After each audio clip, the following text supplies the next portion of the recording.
Hola, buenos días, son las 11 de la mañana del 18 de mayo, hoy es el Día Internacional de los Museos y os damos la bienvenida a esta visita especial que hemos programado para esta mañana. A esta hora, a las 11, vamos a ver la planta baja, luego tenemos programada una visita a las 12 la planta primera y otra visita, la última de la mañana, a la 1, en la que veremos la última planta del museo.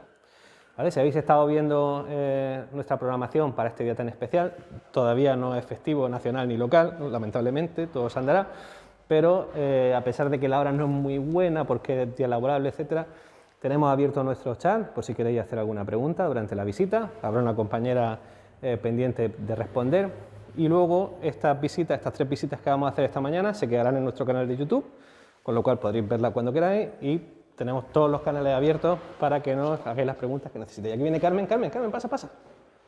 La compañera del museo que está haciendo como que trabaja. Bueno, venimos por aquí. Bueno, en primer lugar vamos a hablar de este museo que fue fundado tal día como hoy, 18 de mayo del año 99, es decir, que además del Día de los Museos es nuestro cumpleaños.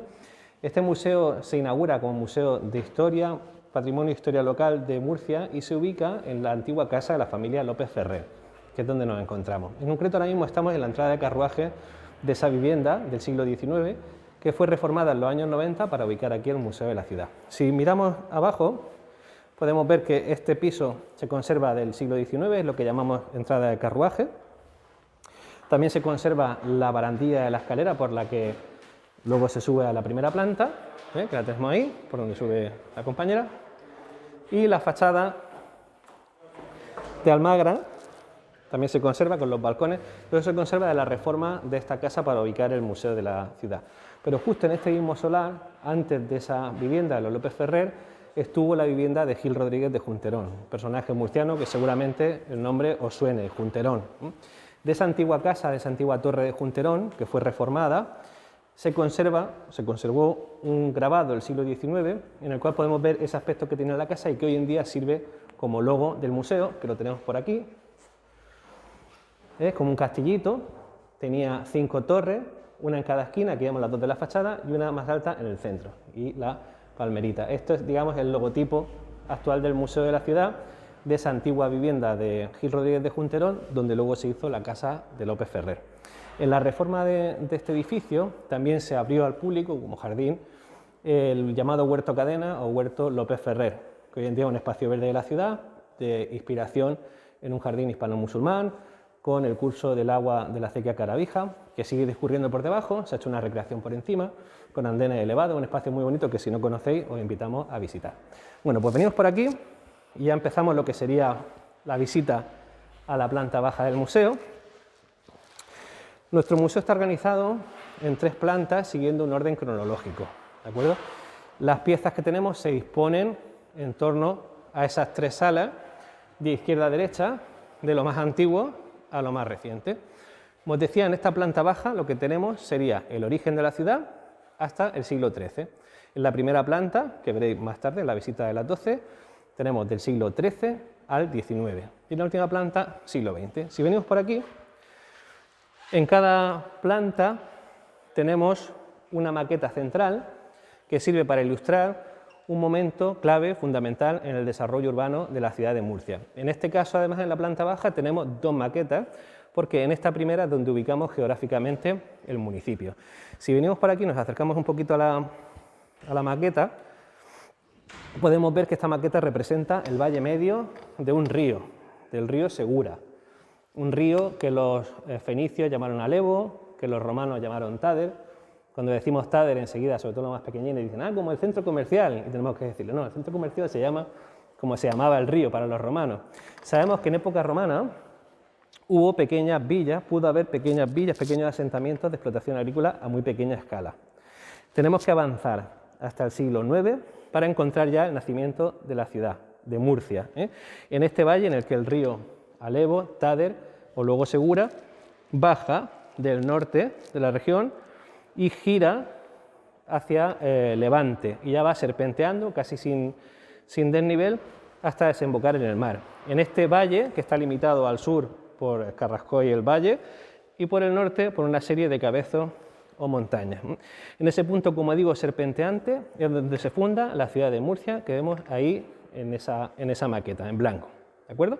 Bueno, venimos por aquí, vamos a hablar de lo que sería la fundación. En el museo tenemos varias piezas que son copias, recreación, para ilustrar momentos históricos concretos. También tenemos una franja superior en la cual se van marcando fechas clave en la historia de la ciudad.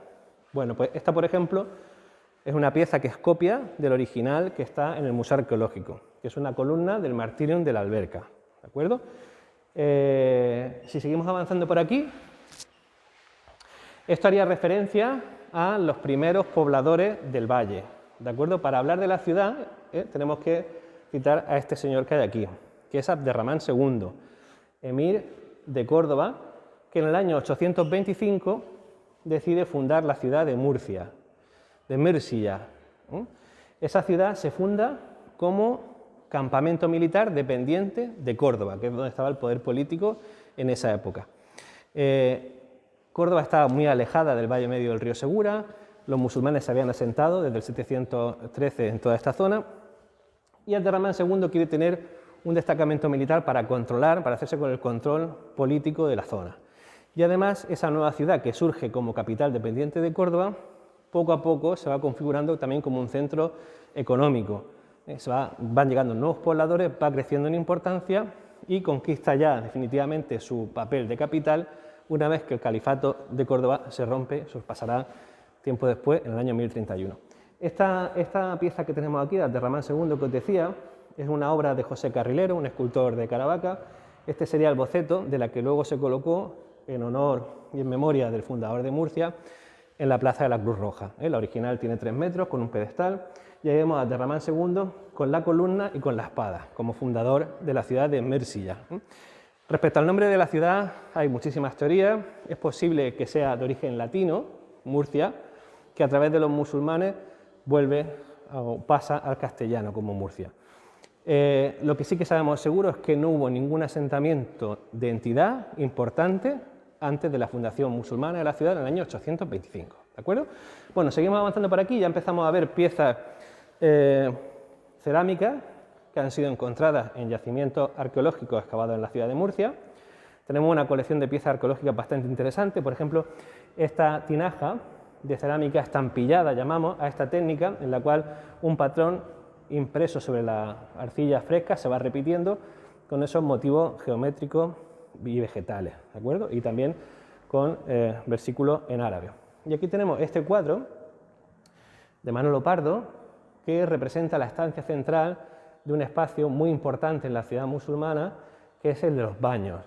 Un espacio central de baños, rodeado por esos arcos de herradura, creando un ambiente intimista, que sería el propio de los baños que también hubo en la ciudad de Murcia.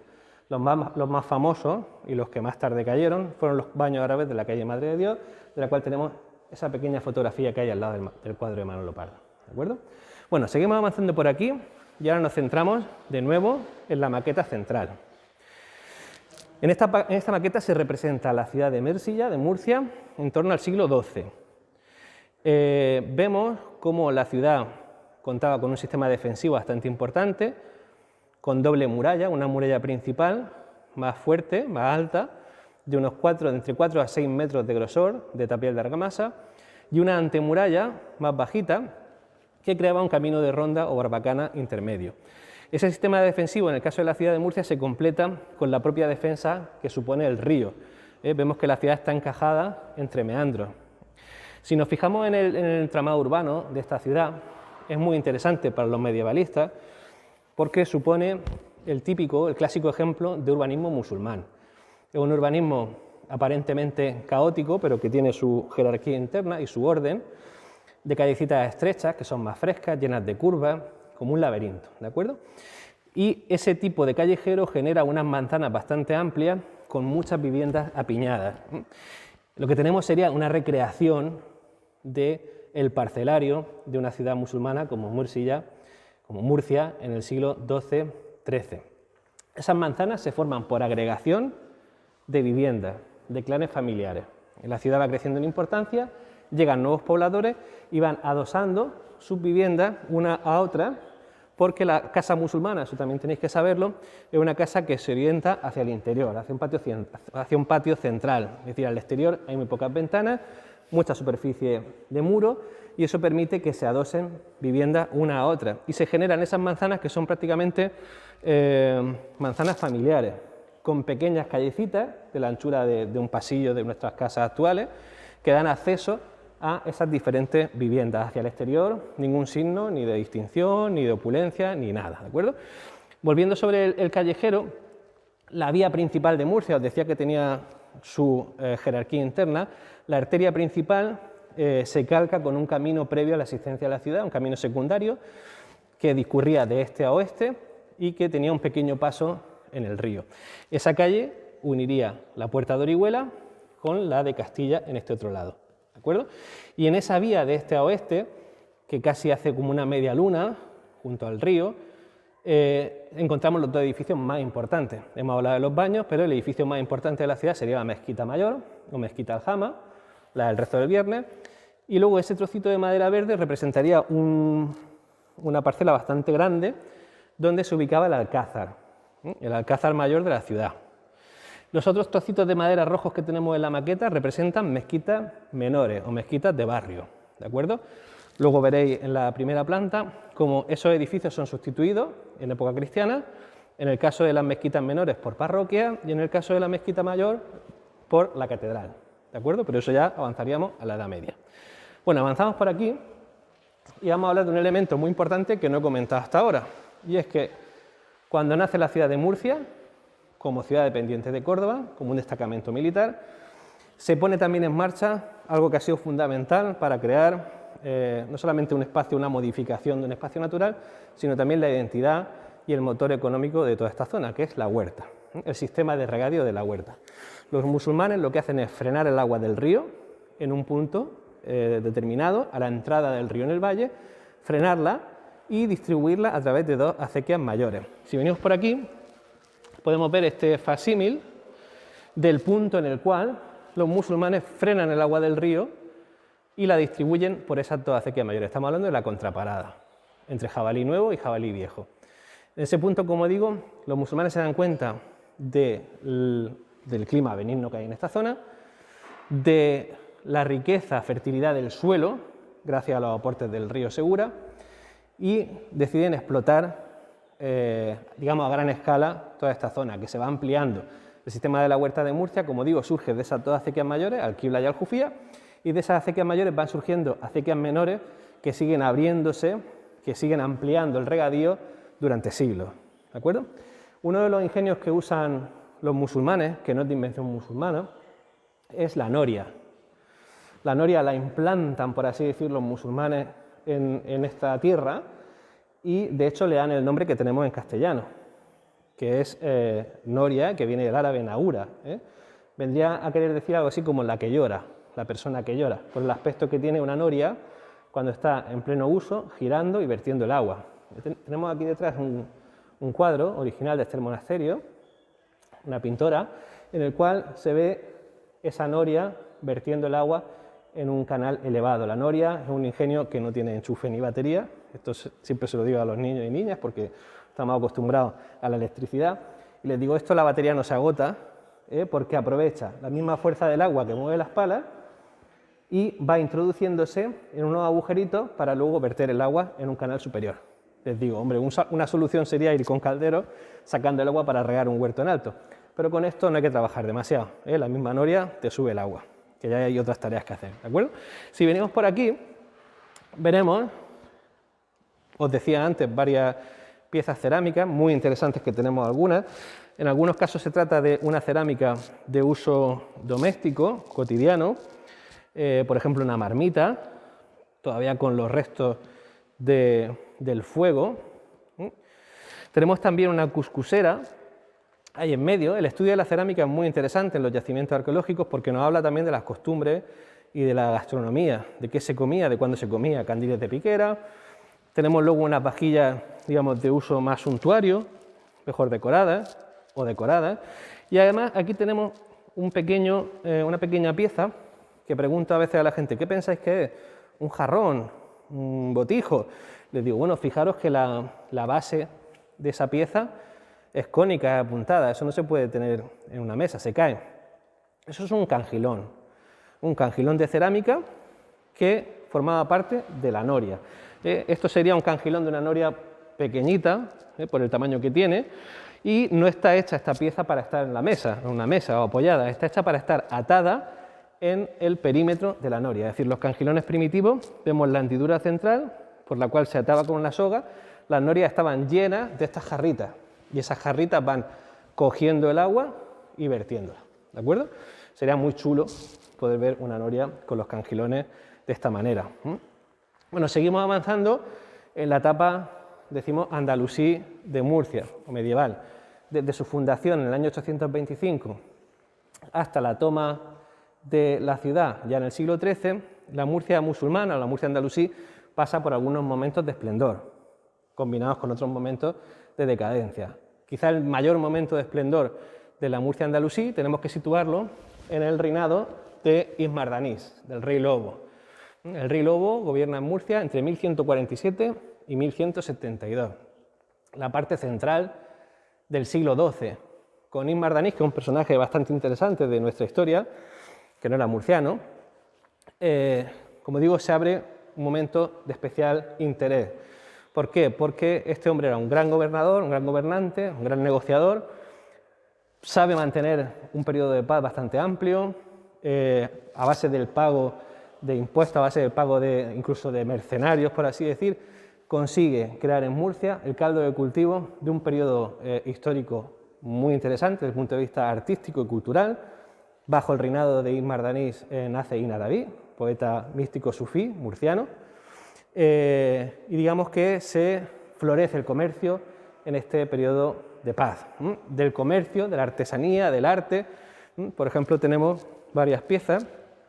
Ahora mismo no están todas las piezas que solemos mostrar en esta vitrina, porque las tenemos, parte de ellas, expuestas en la exposición temporal dedicada a la seda, Mancur. Pero en esta vitrina hablamos de ese periodo floreciente de Murcia, llegó a ser capital de lo que llamamos Sharq al-Ándalus, que es el Al-Ándalus oriental. Y en ese contexto, esto también es una reflexión que le hago sobre todo a la gente joven. Estamos acostumbrados a que hoy en día podemos encontrar de todo en todos sitios. Ciudad a la que va hay un Mango, un Zara, un Primar, hay de todo. Pero en esta época, y digo, hacer un esfuerzo, no en todos sitios había de todo. Solamente en grandes ciudades había de todo, de casi todo, ¿de acuerdo? Entonces, en esta vitrina ilustramos ese momento en el cual en Murcia había artesanía y producción de cualquier cosa que pudiera necesitar. En este caso hacemos referencia a un concepto un poco antiguo, que es el de ajuar, una novia que necesitara casarse, en alusión a un poema medieval, podía encontrar todo lo que necesitara en esta ciudad, ¿de acuerdo? De Ismardanís y de Ibn Arabi, el gran murciano místico sufí, pasamos a una pequeña piececita que no por pequeña deja de ser menos interesante, que nos sirve para hablar del arte musulmán de este periodo y que es muy interesante por lo excepcional. Vemos una tañedora de laúd en un trocito pequeñito de cerámica decorada con la técnica de telegrafiado. Decía que es excepcional porque esta discusión la han tenido en todas las religiones, llegado el momento, si representar figuras humanas, si no representar. Representaciones figurativas son muy raras en el arte musulmán, pero en el contexto de esa Murcia de Ismardanís sí que se producían para algunos ámbitos y en lugares reservados representaciones de este tipo, representación humana de una intérprete de laúd, ¿de acuerdo? Bueno, pues ya vamos terminando lo que mostramos en esta sala con esta otra vitrina de cerámica, digamos, más suntuaria, decorada con diferentes técnicas, jofaina, ataifores, candiles, jarras. Eso nos habla de la riqueza y la importancia, como decía, que tuvo Murcia en este periodo, un periodo bastante amplio, desde la fundación de la ciudad, año 825, hasta el siglo XIII, en el cual se produce la transición de esa Murcia musulmana a la Murcia cristiana y castellana, que os explicará la compañera en un rato, y si os han interesado, quedaros, estar pendientes porque a las 12 volvemos con la planta primera. Y vuelvo a insistir, tanto en esta visita como en las dos que quedan todavía, tenéis el chat abierto de YouTube para plantear cuestiones. Cuando se acaben estas emisiones podéis seguir planteando vuestras cuestiones que os las responderemos, ¿de acuerdo? Bueno, gracias.